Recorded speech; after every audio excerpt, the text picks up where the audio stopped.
নম্বর সেটের এক দাগের প্রথম প্রশ্নটা ক নম্বরে রয়েছে 8, 0, 2, 5 এই চারটি সংখ্যা দিয়ে আমাদের 4 অঙ্কের বৃহত্তম ও ক্ষুদ্রতম সংখ্যা বের করতে হবে। তাহলে আমরা ক্ষুদ্রতম বৃহত্তম সংখ্যা কী করে বের করব? এখানে যেহেতু 8 সবচাইতে বড়, তাহলে প্রথমে লিখব 8, তারপরে হচ্ছে 5, তারপরে 2, তারপরে 0। এবার ক্ষুদ্রতম সংখ্যাটা শূন্যটা আগে আসলে হবে না, কারণ 0 আগে আসলে আমাদের 3 অঙ্কের সংখ্যা হয়ে যাবে। সেক্ষেত্রে আমরা প্রথমে লিখব হচ্ছে 2, তারপরে দেবো 0, তারপরে 5, তারপরে 8। এই হয়ে গেল আমাদের 4 অঙ্কের বৃহত্তম সংখ্যা এবং 4 অঙ্কের ক্ষুদ্রতম সংখ্যা।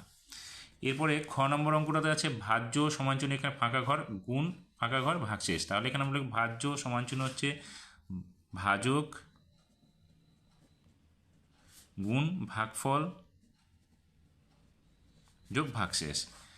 গ নম্বরে বলেছে ফাঁকা ঘর আছে অর্থাৎ ড্যাশ মৌলিক নয় আবার যৌগিক নয়। আমরা এখানে লিখব 2 সংখ্যাটি মৌলিক নয় আবার যৌগিক নয়।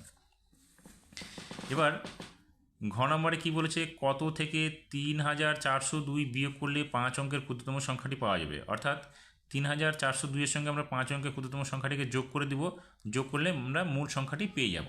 তাহলে কি করব, 5 অঙ্কের ক্ষুদ্রতম সংখ্যার সঙ্গে 3402 যোগ করে দিচ্ছি। তাহলে এখানে কত হবে, 0 আর 2 যোগ করলে এখানে হবে 2, 0 0 এখানে 0, 4 0 এখানে হবে 4, 0 আর 3 যোগ করলে এখানে হবে 3, এখানে হবে 1। অর্থাৎ সংখ্যাটি কত, 13,402। তাহলে এখানে আমরা লিখব 13,402। নম্বরে বলেছে গসাগু কথাটির পূর্ণরূপ। গসাগু কথাটির পূর্ণরূপ হবে গরিষ্ঠ সাধারণ গুণনীয়ক। এটা আমরা লিখে দেব। এবার দুই দাগের যে ক নম্বর প্রশ্নটা রয়েছে সেখানে বলেছে 9, 5, 6, 9, 9 অর্থাৎ একক দশক শতক হাজার অর্থাৎ 95,669 সংখ্যাটিকে কথায় লিখতে বলায় তিমির 9,569 লিখেছে। সে কত কম বা বেশি লিখেছে সেটা আমাদের দেখতে হবে। তাহলে কত লিখেছে, 9,569। তাহলে 9,000 বসালে এখানে 9,569, কিন্তু সংখ্যাটি আমাদের কত লিখতে বলেছে, 95,669। তাহলে এখানে 5 অঙ্কের সংখ্যা, কিন্তু লিখেছে কত আমাদের 4 অঙ্কের সংখ্যা। তাহলে এটা কম লিখেছে। সে কত কম লিখেছে, আমাদের মূল সংখ্যাটি থেকে এটাকে বিয়োগ করতে হবে। তাহলে আমরা এখানে কী করবো, সংখ্যাটি 95,669 থেকে 9,569 বিয়োগ করে দেবো।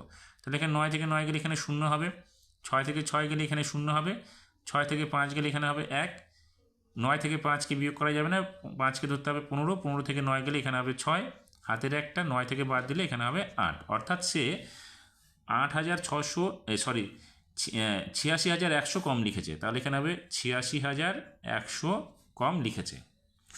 এবার গ নম্বর অঙ্কটাতে কি বলেছে, একটি মোটর বাইকের দাম 35,225 টাকা, দুটি মোটর বাইকের দাম কত হবে? একটির দাম যদি 35,225 টাকা হয়, সেক্ষেত্রে দুটির দাম বেশি হবে।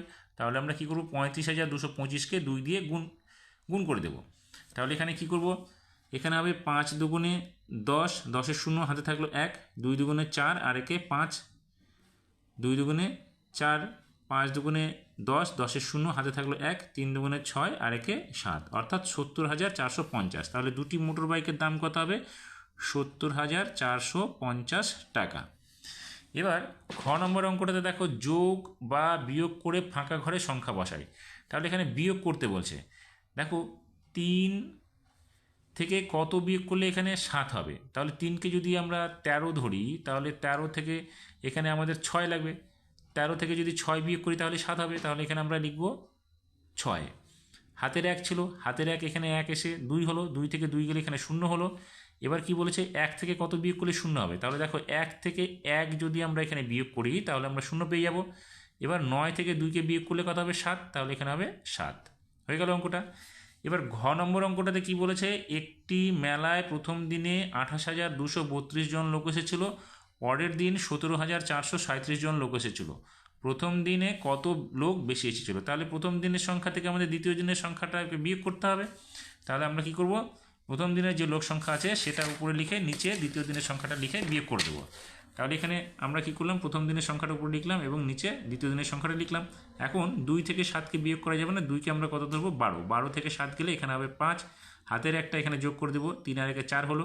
এখন 3 থেকে 4কে বিয়োগ করা যাবে না, 3কে আমরা ধরবো 13। তাহলে 13 থেকে 4কে বিয়োগ করলে কত হবে, 9 হবে। তাহলে এখানে আমরা লিখবো 9। এবার হাতের একটা এখানে যোগ করে দেবো, 4 আর 1 5 হলো। তাহলে 2 থেকে 5কে বাদ দিলে কত হবে? যাবে না, সেই জন্য আমরা 2কে 12 ধরবো। 12 থেকে 5কে বিয়োগ করলে এখানে কত হবে? 7। হাতের একটা এখানে 8-এর সঙ্গে 1-এর সঙ্গে যোগ হয়ে 8 হয়ে যাবে, তাহলে 8 থেকে 8 গেলে এখানে হবে 0। 2 থেকে 1 বিয়োগ করলে এখানে হবে 1। অর্থাৎ প্রথম দিন কত? 10,795 জন বেশি লোক এসেছে। তাহলে এখানে আমরা লিখব 10,795 জন লোক বেশি এসেছে। এইভাবে আমাদেরকে 2 নম্বর সেক্টর অঙ্কগুলোর সমাধান করতে হবে।